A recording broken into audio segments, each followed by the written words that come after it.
Welcome to the Sports Card Lessons Podcast. I'm your host, Big Ken. Whether you're watching on YouTube or listening on a streaming service, please like, subscribe, and hit that notification bell.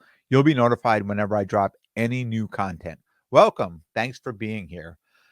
Today, another collaboration with Sports Card Therapist. I personally feel this was one of our better episodes.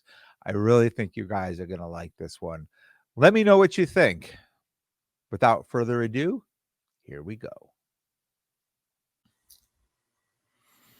All right, ladies and gentlemen, thank you for tuning into another collab episode between Rob, Sports Card Therapist, and Ken from Sports Card Lessons. Ken, my friend, how are you doing? I am doing well, Rob. How are you doing this week? I'm doing well, man, doing well. I see that you're sticking with the Arrowhead Kansas City Chiefs background. If you're watching on YouTube, you can see that, but I want to paint the picture for podcast. Hey, as long as my Chiefs are winning, man, what a great morning, Sunday morning, right?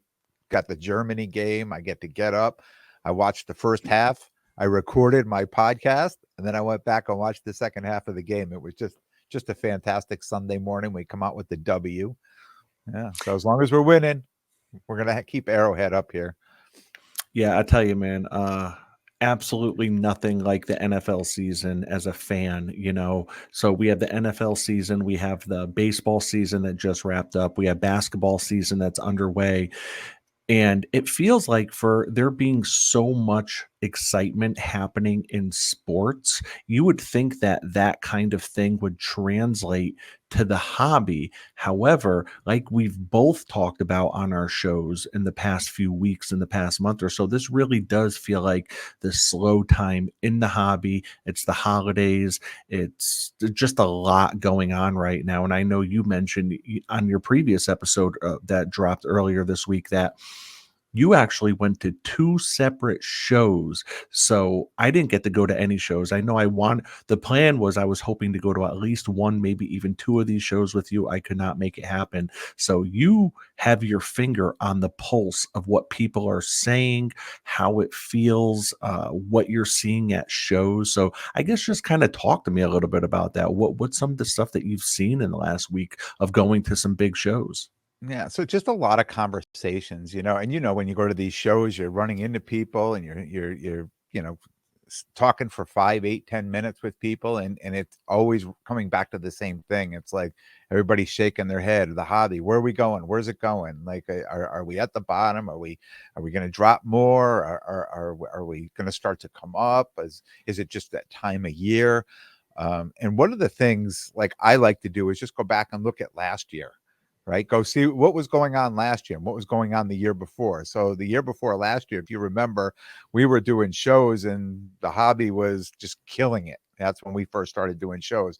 Then last year, I started looking at some episodes just talking about the same conversations. A year ago, having this, looking back at my episodes and having these same conversations with people, like where are we going with the hobby? Where are we? Are we at the bottom? The cards, what has come down in the cards? And it seems like, right now it's been like a year over year pattern that the hobby seems, the values, we call it a market correction, but it looks like it's, year over year, it's done the same thing from last year, and this year now it's dropped a little bit more. Yeah, and what I want to say is too, and all great points on your part, Ken. What I want to say is that we learned a lot from the pandemic and then moving forward through the pandemic over the last couple of years. I think when the pandemic was here and everything was exploding, um, base cards were extremely popular, especially a PSA 10. If you had a base card, PSA 10, especially if it was like a rookie year base card, that card was going to be in high demand. It was going to be an all time high. I mean, everything was an all time high. But what I'm seeing, especially over the last year or so, and I know for a lot of people, this has really been the way that they've always collected or the way that they've always bought and sold. But I think one thing that's really been hammered home recently is if you want to move a card,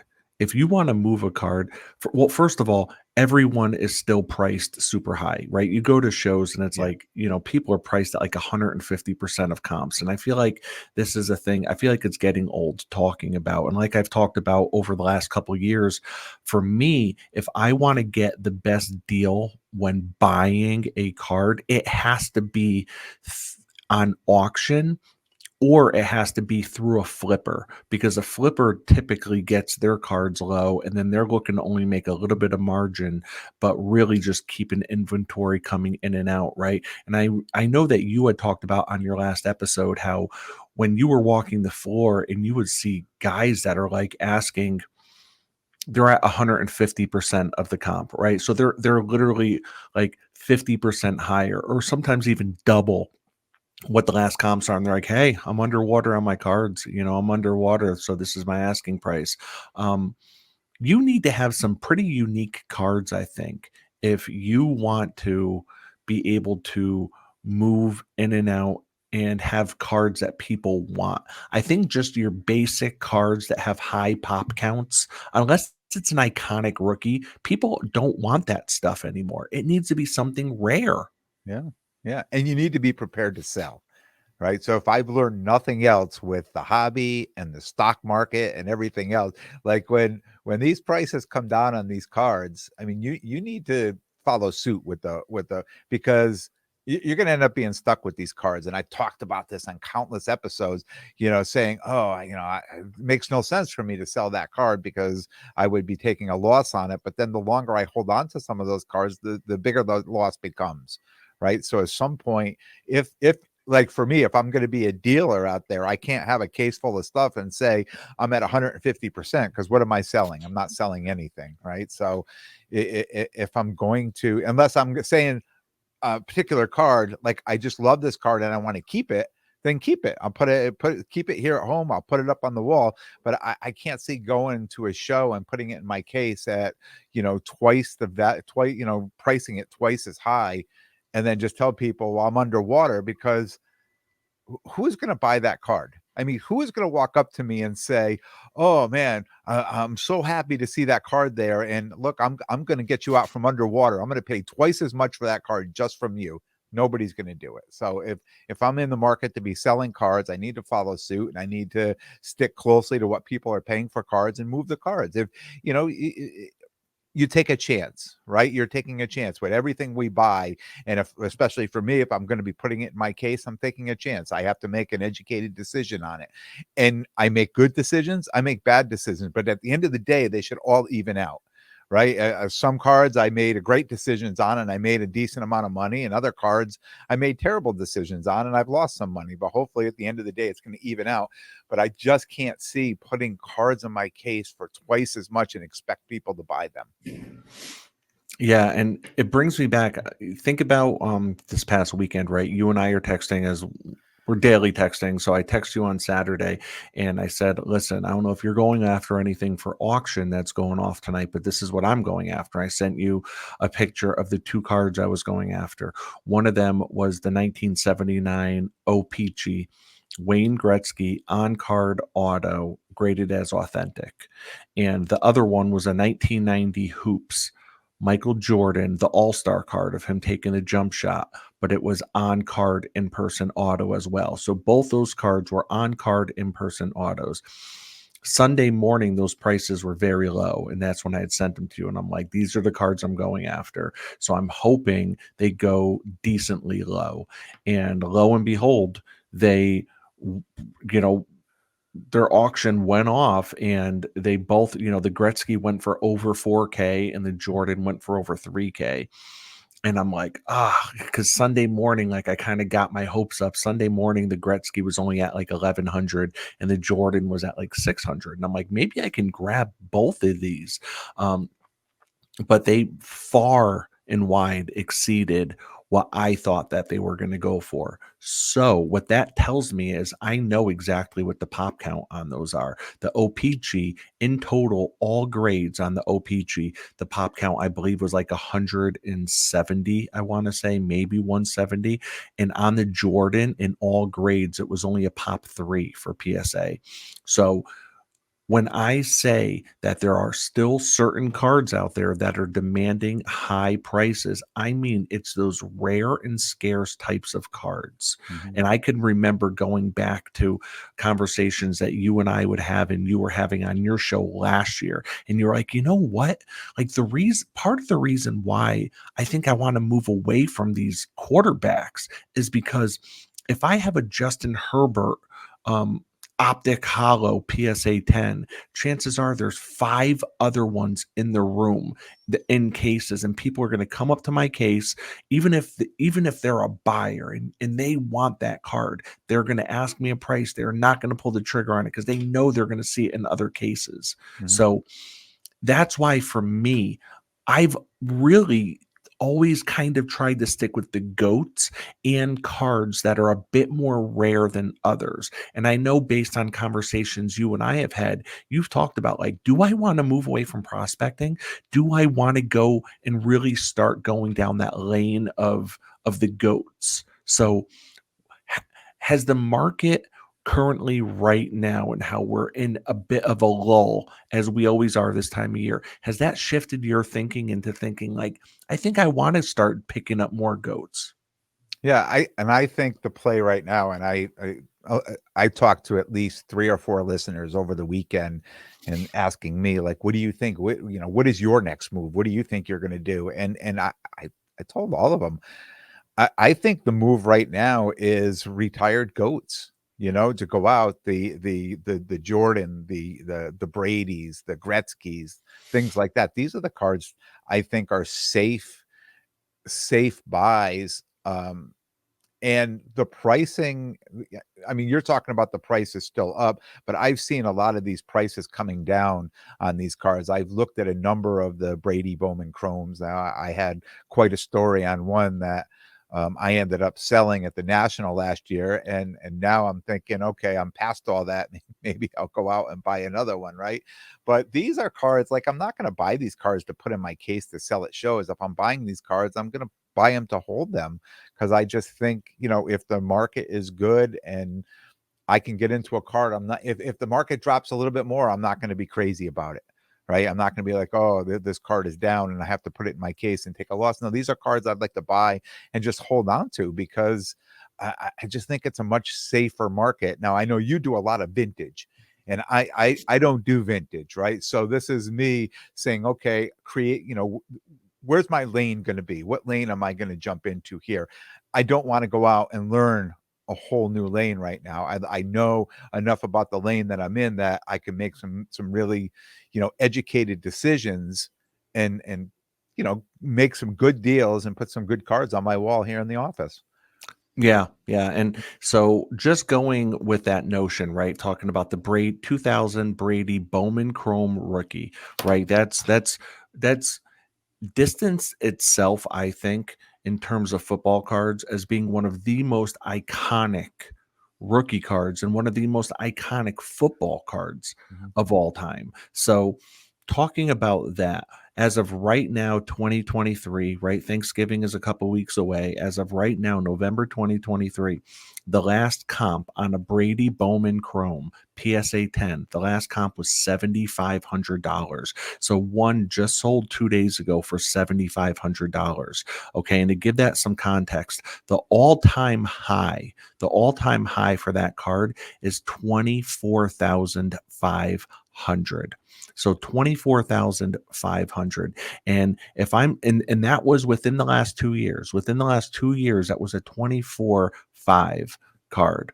Okay. Now in the last 2 years, if I'm looking at the all-time low price, one actually sold for 6,600. So what that tells me is that that card right now, it's only 900.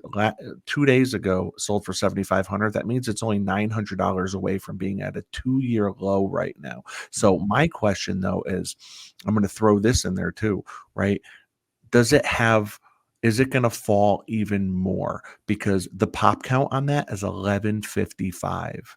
You're looking at 1,200 of these that exist. So it's not rare, it's not scarce. I think it's just about being able to find one for your price point. And no one knows. I don't care who you are. I don't care if you're Nat Turner. I don't care if you're Ken Golden. I don't care if you're the card ladder guys. No one knows when the bottom is going to be.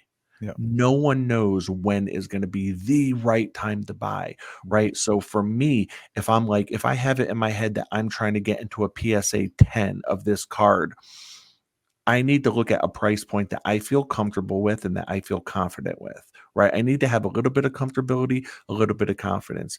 And what is even a better, what would really convince me to probably would really tickle me where I itch in terms of pulling the trigger would be, how's that for a visual? Tickle Yeah. me where I itch. Um, what would really trigger me to probably make a move on it would be if someone else had one and they were willing to let me trade up into it. Mhm. For me, that would make sense. So if the last comp was 7,500 and someone came to me and said, "Hey, I have one, I'll let you trade up into it at an 8K value, 8,000." That's something I might consider.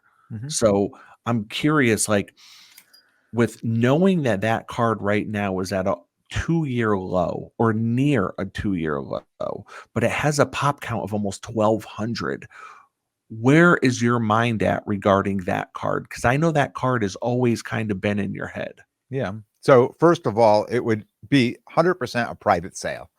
I wouldn't be trying to buy that on auction or online or anything like that. It would, in an in-person, a card show, something like that, so somewhere I can touch and feel that card and talk to the owner, talk to the holder of that. And yes, 100% what you're saying right now would be a home run. Let me trade up. Let me give you, that's okay. I'll go 8K cash. Let me trade up into, I'll give you, these cards or this card and some cash. I would trade up into it, but I may, I you know I it's possible I would pull an all cash deal on that, but now I would want a deal, right? I would say I would want to be a little bit below that because I'm coming in all cash to buy a card like that. And I think that's where the deal is going to be. And I know it at 1200, 1200 is still pretty low for a pot. I know it's not a pop 3 or a pop 10 or a 25, but still 1200 on such an iconic card is still pretty low to the point where it would put you in another category, owning that card and being able to find that card. I mean, I'm sure at a bigger show like a Dallas show or the Midwest Monster, something like that. You know what? I shouldn't even say that because that card could show up at any show. Could show up at my local Enfield show or Plainville show, something like that. But I think at a larger show like that, there's probably a good opportunity if you're cash heavy that you could get an even better deal on that card right now because nobody knows. I mean, 3 months from now, that card could be at 5K or 5,500, and we could be buying into it at a much higher value. So we have no idea. But yeah, I mean, I think though those are the cards. That's where the play is right now. So for you, it sounds like you're thinking, okay, I think I want to get into more goats. But here's the thing, this is what I'll say. When people start getting into the cards of the goats, it becomes you're not moving these cards based on hype, right? Nope. So if you were to pick up a Tom Brady Bowman Chrome PSA 10 at 7,500, say you were to pick that up at 7,500, Mhm. then what's your play? Is it to hold it? Is it to Oh, flip it? What's your play? absolutely. No, 100%. Lock it up. Bring it Okay, so home. so you're Yeah. holding that. So Yeah. basically what you're saying is you're taking about 8K in cash and inventory out of your inventory. Yeah. That's a big hit. And I'll tell you one thing, when I started doing that a couple of years ago, that's really what took me I ended up kind of taking myself out of setting up at shows regularly anymore because Whoa. I You real spent a little bit more than 8K. Yeah, I did. But when you start parking your money in cards that you're gonna lock up, that changes things a bit. Now, there are flippers and dealers out there who only deal in goats, but what they do, but and they're still able to constantly bring inventory in and out, right? So there's a way to do that without taking yourself out of the game, right? Like I think the way to do that would be to find someone that maybe has a Brady Bowman Chrome PSA 10, right? And maybe offer them 7K cash. Then from there, you make it available to other people that want to trade up to you and might let you, and then they'll trade up to you for 8K combination of cash and trade. Then you make 1,000 off of that, Mhm. right? So there's ways to do it, but I think in order to make money moving goats in and out of your inventory, you have to be cash heavy. You need to always have cash on hand. That way you can strike that deal to buy that goat card. Cash under comps. Yeah. I hear what you're saying 100%, and in a good market, that I think that works beautifully. I think in a market that we're in right now, what do I accept and trade, right? So when I hear I'm sitting on this iconic card, I go out and we're making up numbers now. I'm buying it for 7K. I drop it in my case for 8K, and somebody says, "Hey, you know, will you, can I trade into this card?" Sure, we'll trade into it. What do you have to trade? Now I have to be very selective because now I'm giving away this iconic, card. The cards I'm bringing in, they have to come in at the right price. They have to be cards that I really believe are liquid, that I know I can move immediately. And a lot of times, you've been at the shows, a lot of times people don't show up with those cards. People show up with cards that they're trying to trade out of that have good value, but other people just don't want. So that turns into a whole other, you're 100% right, but it just kind of turns into a whole other situation. And then I say to myself, would I rather just enjoy that card for a little while sitting on my wall, or do I want to, I mean, there may come a time where I'll say, look, I want to put this card back into play because I want to free up money for something else. I mean, that could happen too, but I think at this point on a card like that, I think I would hold it for a little while. I don't think, I don't want to say as an investment, right? But there's always those chances and opportunity that card could go up. There's more of a chance that that card could go down. So if I'm going to be putting out that money, I have to put it out knowing that I want to enjoy that card, that I'm not going to get it and immediately put it in my case and try to let people trade up, into that card. So I have to really believe at that, at 7K, or that I'm really going to enjoy that card, and put it somewhere and say, yeah, look at that. That's my card. Right. And not automatically think I want to buy this card because I immediately want to flip it. Yeah. Yeah, definitely. And I'm going to give you a little bit more food for thought here, okay, as if we're not already rattling our brains enough when it comes to goats, right? Um so I'm thinking about iconic rookie cards, right? We talked about a 2000 Bowman Chrome Tom Brady PSA 10. Now there's another one. This is a basketball card of another goat. This is a 1996 Topps Chrome Kobe Bryant PSA 10. Mm. The all-time high on this card at one point was 44K. So the all-time high in the Brady was 24K. The all-time high on this Kobe, 44K.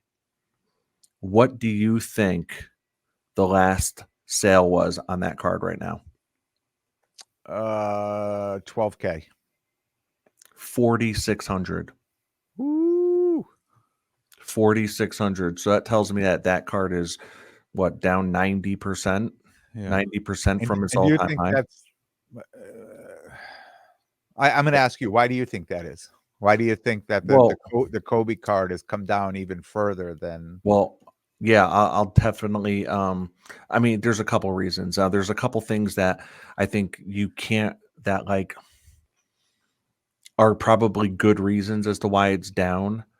Um, A, Kobe when Kobe Bryant died, his cards definitely spiked, right? Yep. His cards definitely spiked. Now, I would imagine that had something to do with it a little bit. Also, that year and those kind of years in between, right there, the Chrome cards were fairly new, so that there's some greening that happens when they've seen some sunlight. Like there's some kind of greening. They call it hulking, like the Incredible Hulk. So there might be some greening on some of them, but that wouldn't be reason for it to come down that far, right? But let me say this, okay? The Pop Report, there's a good number of these out there. But guess what? Not as many as the Brady. So the Brady, we said the pop count was 1150. The pop count on these are 836. Wow. 836. So there's a lot of them out there. So Yeah. that scares me. Even with that Brady Bowman Chrome, that scares me. There's so many of them out there. There's so many PSA 10s out there. And all it takes is one person, right, to say, "I just need to be out of this card. I need quick cash," and just kills the comp on Well, definitely, but here's what I would say. So you're right. All it takes is one person to completely skew comps and Yep. current comps in the comp chart, right? But this Kobe card in the last 3 months, there's been 15 sales of a PSA 10. And guess what? The high only went for 6,600. Wow. So even though we're talking about 4,400 or 4,600 being the last sold price, the high was only 6,600. Mm, So in the case of these Kobe cards, it wasn't one person being desperate and selling. So I think when it comes to these iconic rookie cards that are PSA 10s and they have a high pop count of like up near 1,000 or even more, mm, you cannot be surprised yeah. when they come down to earth like that. Because when it comes to the Jordan rookie, the Jordan PSA 10, right? We're talking about the 1986 Fleer, Michael Jordan PSA 10. When it comes to the PSA 10 of that, there's only 322 of them. Mm, So there's nearly five times. yeah. No, I don't want to say that. There's about four Mm, times, maybe a slightly less, right? mm, 3.5 to 4 times as many of the Brady Bowman Chrome. yeah. And there's almost 3x the Kobe Bryants. So So this so Jordan, So if I'm listening to you, I'm almost hearing you say, like, if you're going to make that play, and I don't want to pick your card for you, but if we're looking at pop counts, the Jordan may be a better play because it's a little bit more scarce because the oh pop yeah. count is I mean, lower than the others. the Jordan's definitely a better play, but you're not going to be able to get it cheap because right the last sale of a PSA 10, so there's 322 of them. The last sale of a PSA 10 sold for 187,000. Yeah, 187. So that and listen, it's an iconic card. The Jordan card's probably the most iconic and famous card of all time, right next to the 1952 Topps Mickey Mantle. But still, what that tells me is that when I'm looking at pop counts in the triple, not and I don't mean low triples, I mean high triples or yeah, even in the fours. Listen, I'm going to stay away. I'm going to yeah. stay away from getting any big cards. Mhm. So What's again, the pop count on the 9 and the do you know what on that what is? the Jordan. The Jordan. So what I would say is this: you have to take a PSA 9 pop count with a grain of salt because you figure how many of them have been cracked out and resubmitted to try to get a 10. Yeah. So I would imagine you could probably shave 25% Mm. of the pop count. And that's just me making a figure up, but Yeah, yeah, the yeah, pop sure. count on a PSA 9 is 3,000. Okay. 3,000. So I would Yeah, imagine there's probably only 2,200 PSA 9s in yeah, existence that are mm, still in the case. That's if I was guessing. yeah. Um, but and So the thing is for a PSA 9, last sold 15K. yeah. Yeah, and So, the that's still PSA pricey. 10 is 12x, Yeah. 12x. Mm, So there's I think it's safe to say that there's definitely more stability when it comes to the goats, but that don't necessarily mean all goats are created equal. Kobe is right up there with Jordan in terms of his legacy, without a doubt, yeah, without a doubt. But when you see that the PSA 10 Topps Chrome rookie of Kobe was once selling for 44 and now it's selling for 4, that scares the crap out of me. That tells me that not all goats are created equal when it comes to sports cards. Yeah. So you have to take into account pop counts. You have to take into account if what you're buying is a numbered card. And here's the thing, not all numbered cards are created equal. I've taken Prism, Select, I've taken them to task. I have hammered Panini for being the serial numbered junk era, right? Out of 299, out of 249, out of 199, out of 149, out of 99, out of 50, out of 75, so all those numbered cards to me really don't mean much. Right? When it comes to numbered cards in the Panini era anyways, to me, I think clearly the top 2 numbered are going to be the golds out of 10 or the black finite 1 of 1s. And Yeah. and there's variations too, but like, those are definitely those 2 Mhm. right there. Yeah. So we've talked a little bit about me and my thoughts and my play right now. I just want to flip it back on you. I mean, what are you thinking right now, as far as you and what your play is and what you're looking for and what you're thinking with the market the way it is? I got to be honest. I think the 2 examples that I gave of the cards I was looking at this weekend are really good examples. Mhm. They're vintage or like 90s junk wax, Mhm. but they're still iconic cards, Mhm. and they're made extremely rare and scarce based on something. Mhm. And that something is the on-card auto, the on-card in-person auto. Sometimes here's the thing, the reason why that Jordan PSA 10 is so expensive and the comps are so high and why those still are up near $200,000 is because the PSA 10, the grade makes it rare and scarce. The grade, for there to only be a little bit over 300 of them, that card is very rare, very scarce. Or no, Mhm. I shouldn't say very scarce because they're out there, but they're rare to an extent. So for me, when I saw that, because I did my due diligence that morning, because as you know, I already own a 79 Gretzky on card rookie auto tops. I own the tops one, and it's in a PSA slab authentic. Um, but when I saw OPG, same exact card, but OPG on card auto, I was like, oh, I would have loved to pair those 2 together. I love this card. There's just about 100 that exist of each. OPG has a slightly high pop count on everything, on all grades, plus on even the on card auto.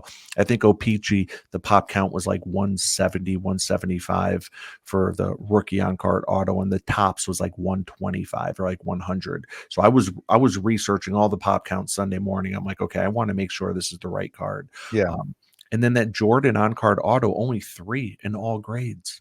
Mm. And when I say pop counts on those OPG and the tops that I own, I mean Okay. across all Good. grades, because when it comes to those, if I were to take my tops, I could play, and this is why on one of my last episodes I did don't trust the pop reports, because I have my 79 tops Gretzky rookie auto. It's just graded authentic. But if I wanted to, I could send it back in, grade the card and the auto. It would probably come back like a PSA 3 card grade, maybe 9 auto. That would likely be a pop 1 Mhm. or maybe a pop 2. Yeah. So I could be like, oh, I have a pop 2 Mm. Gretzky on card auto, but it's like, no. When it comes to this rare and this scarce of a type of card like a Gretzky, I look at all grades. So when I was just saying to you about the Jordan being a pop 3, the Jordan 1990 Hoops All-Star card on card auto, and when it comes to that OPG, I'm going across all grades because that's what I want to look at.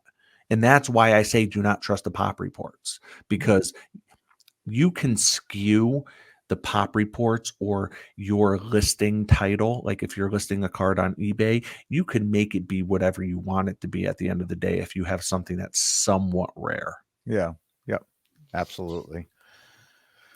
So, So I yeah, know man. we're getting ready to wrap up. You're doing a show this weekend with Oh, the man, I can't wait. Yeah, cousins, man. gonna meet up with the cousins in New Jersey. Listen, it's going to be 4/7 of the wolf pack. It's gonna be yeah, it's gonna be, myself, Tony and Oz, shout out the cousins, they're gonna be setting up with me, so we're gonna be sharing some table space.